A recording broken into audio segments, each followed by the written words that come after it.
l'huile 100% arachide, c'est notre huile.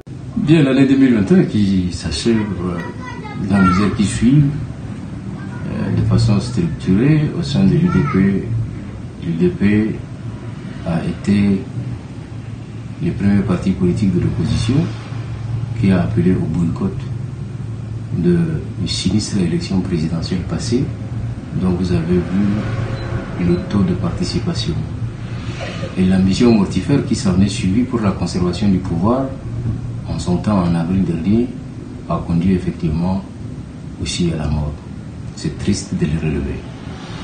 Ensuite, nous n'avons pas démérité au moment où nous appelons au boycott de ces élections à travers un concept nouveau dans le contexte politique, d'abord national et sous-régional, pour ne pas dire africain, au boycott intelligent. Ça a été suivi, ça en est suivi avec le boycott actif, pendant que d'autres formations politiques, voulant vernir le régime sinistre du MPS, se bousculaient pour déposer leur candidature à ces élections, en croyant encore qu'ils ont foi et confiance au régime du MPS, pourtant qu'il n'en a pas. Ça en est suivi ce que vous avez vu. Et nous en avons perdu un président de la République, arraché à la vie, paix à son âme. Malheureusement, l'année devrait être une année d'opportunité pour les Tchadiens. Mais nous avons connu la rupture démocratique et un groupe d'hommes est venu, a pris le pouvoir, ramassé quasiment par terre et s'est imposé aux Tchadiens aujourd'hui contre leur propre volonté. Et cette rupture démocratique, nous la vivons pleinement aujourd'hui. Et avec ce qu'on connaît comme un régime totalitaire, parce que issu de la volonté d'un seul homme et ses amis. C'est triste de le relever. Cette rupture démocratique, nous avons continué à faire des propositions au sein de l'UDP pour amener à réorienter le système.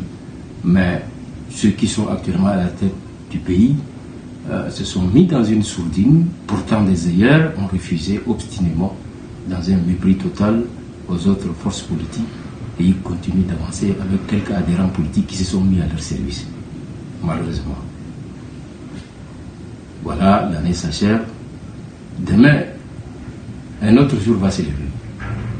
Et pour ce jour qui va se lever, il faut changer ce qui a été, que nous avons vécu 2021 avec ses obstacles, ses difficultés. 2021 qui aurait pu être une opportunité de changement.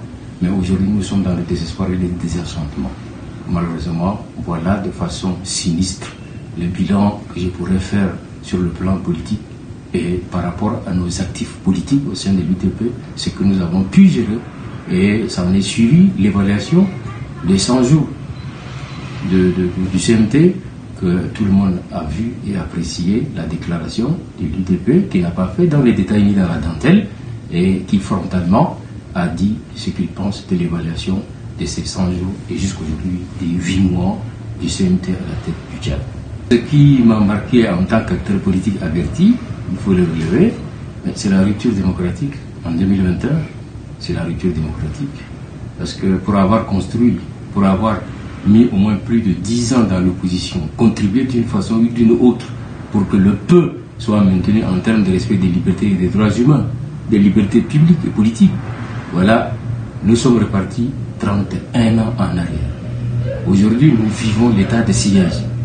On ne vit pas un état démocratique. Quand il y a une rupture démocratique, actuellement c'est un état de siège qui nous marque parce que c'est des militaires qui régentent toute une nation. C'est un état policier.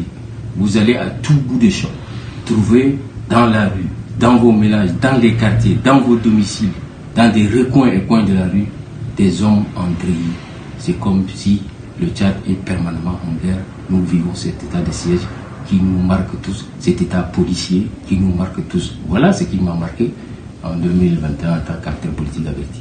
Vous savez, l'année 2022, structurellement, moi, en ce qui me concerne, je ne suis pas décliniste. Naturellement aussi, je ne suis pas d'un optimisme béat. C'est pourquoi je voudrais avertir, au-delà des militants de base, cadres supérieurs de l'UDP, la superstructure des partis, les conseillers nationaux, des grands défis qui nous attendent parce que 2022, c'est une année aussi d'espoir pour l'alternance pour notre pays, mais c'est une année de défis. les défis sont immenses. Aujourd'hui, le contexte politique ressemble à un coup de billard à plusieurs bandes. Et si ces bandes sont des bandes qui cherchent le pouvoir pour se mettre au service du peuple tchadien, d'accord. Parce que chez nous, on dit le peuple avant tout. Mais malheureusement, ces bandes et ces groupes qui s'annoncent ne cherchent pas le pouvoir pour servir. Mais c'est pour autre chose. Et cette année 2022 sera une année d'incertitude et d'imbroglio politique et militaro-sécuritaire. Ça serait une année de convulsions politiques sévères. Et j'appelle le peuple tchadien, j'appelle les militants de l'UDP et au-delà. Le peuple tchadien a l'alerte maximale. Et il faut que, comme les militants de l'UDP savent si bien le faire, sortez vos artilleries, l'adversité sera grande. Aussi, je voudrais relever, comme je l'ai relevé ce matin, l'année 2022, ce sera l'année où nous allons connaître une crise alimentaire sévère. Et pourtant, face à cette sécurité de vie étouffante qui nous étouffe maintenant et qui va continuer davantage à nous étouffer gravement, à atteindre l'économie des ménages de façon sévère, rien n'est préparé à cet effet. Comment s'y prendre? C'est un défi de changement. Pour arriver à une nouvelle alternance politique et démocratique de notre pays, il faut se mettre au travail.